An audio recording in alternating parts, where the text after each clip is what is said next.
नमस्कार। जय जय श्री सीताराम।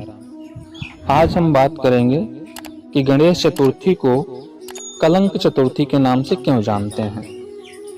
आगे बढ़ने से पहले आप सभी से निवेदन है कि हमारे चैनल को सब्सक्राइब करके बेल आइकन दबा दें ताकि ऐसी ही रोचक जानकारियां मैं सरलता से आप तक पहुंचाता रहूं।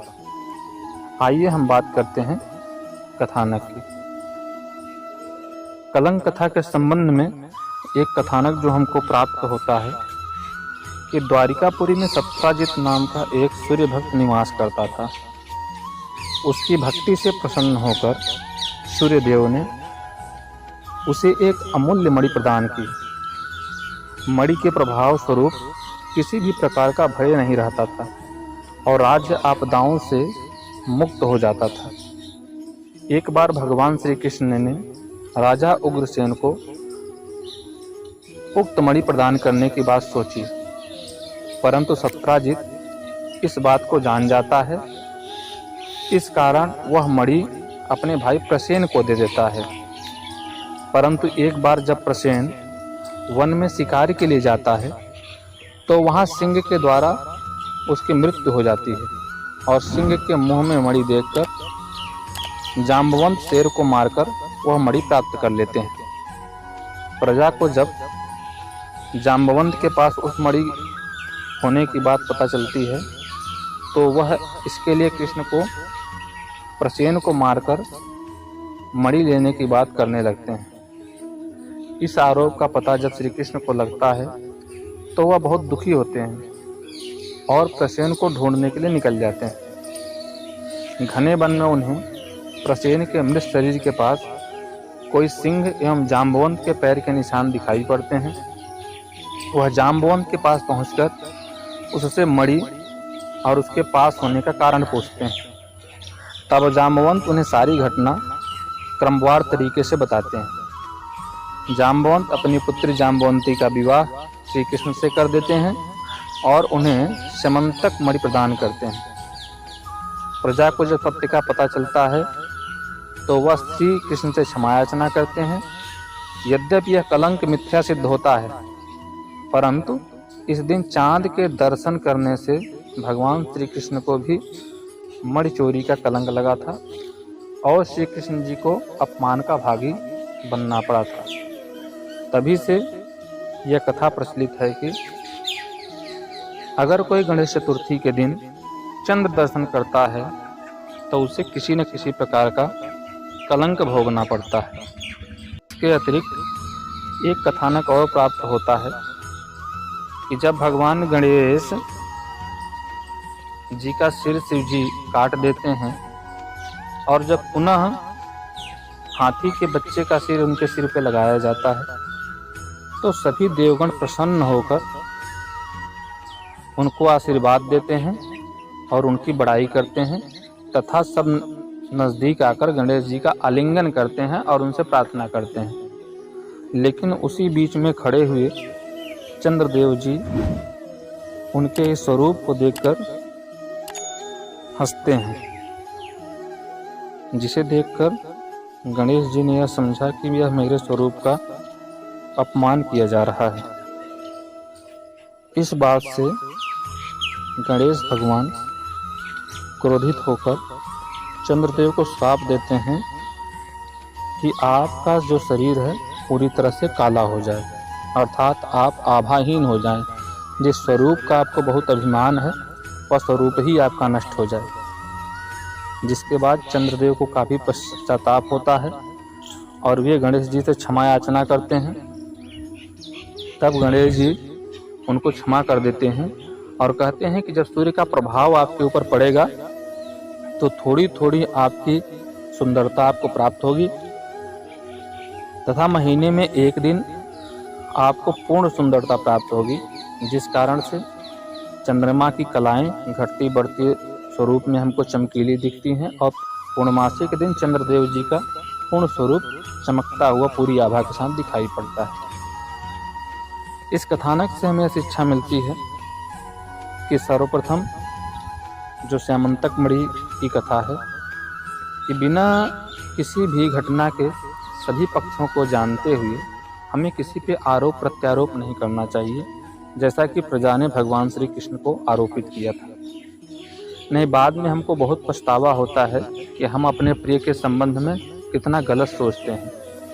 हालांकि नारायण किसी के बारे में गलत नहीं सोचते हैं, लेकिन फिर भी हमारे दिल में एक भावना जागृत होती है कि हमने परमात्मा के संबंध में भी अपने हृदय में क्षोभ उत्पन्न किया और एक कुटिल भावना उत्पन्न की। तो इसीलिए किसी भी घटना की पूरी जानकारी के बिना हमें उस पर टिप्पणी नहीं करनी चाहिए। प्रयास करना चाहिए जो वास्तविकता है उसे अनुभव करें। दूसरी जो कथानक है, यह शरीर नश्वर है और भगवान ने सबको उसके प्रारब्ध अनुसार शरीर प्रदान किया है। तो हमें किसी की सुंदरता को किसी से तुलना नहीं करना चाहिए और विशेषकर व्यंग तो नहीं करना चाहिए उसके साथ, क्योंकि परमात्मा की बनाई हुई प्रत्येक कृति इस संसार में अपने आप में अद्वितीय है और सुंदर है, क्योंकि परमात्मा के द्वारा निर्मित वस्तु कुरूप हो ही नहीं सकती है।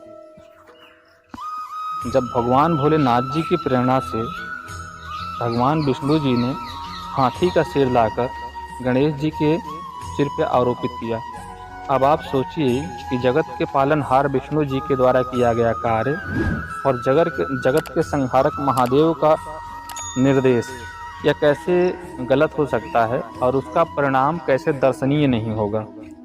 लेकिन चंद्रदेव जैसे अभिमानी ने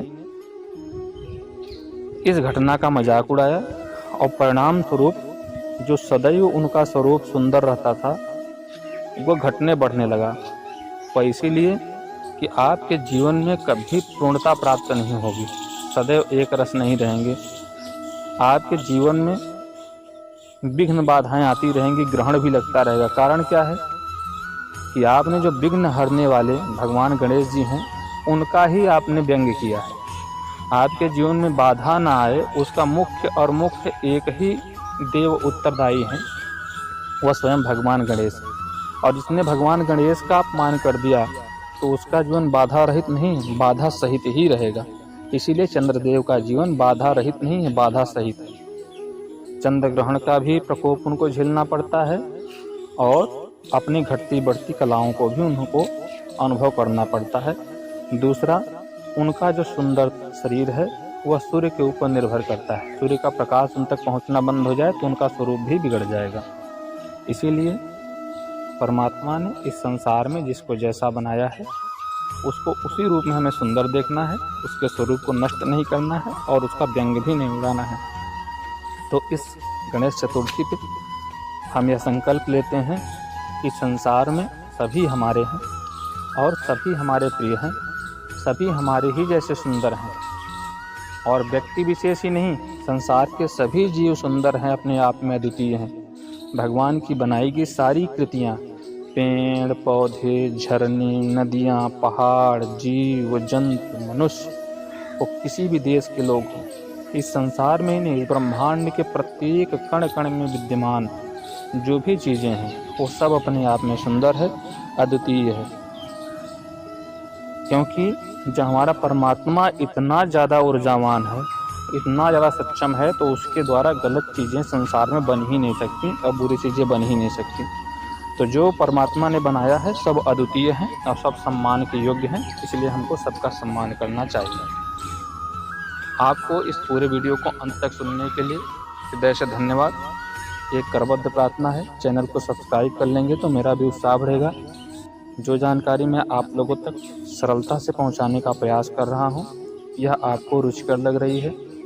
साथ ही साथ हिंदू धर्म के कर्मकांड से संबंधित, वेद पुराण उपनिषद से संबंधित, ज्योतिष कर्मकांड से संबंधित या मोटिवेशनल कथा कहानी स्पीच या जो भी विषय आपके मन में है, चाहे उसके सामान्य कारण, वैज्ञानिक कारण या उससे संबंधित कोई भी जानकारी आप चाहते हैं तो आप कमेंट करेंगे तो मुझे खुशी होगी और उस विषय को मैं संकलित करके सरल भाषा में, सरल उदाहरण के साथ आप तक पहुंचाने का प्रयास करूंगा।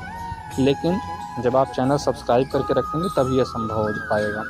आपका सहयोग करने के लिए, मेरे चैनल पे इस वीडियो को देखने के लिए आप सभी का हृदय से धन्यवाद। नमस्कार, जय जय श्री सीताराम।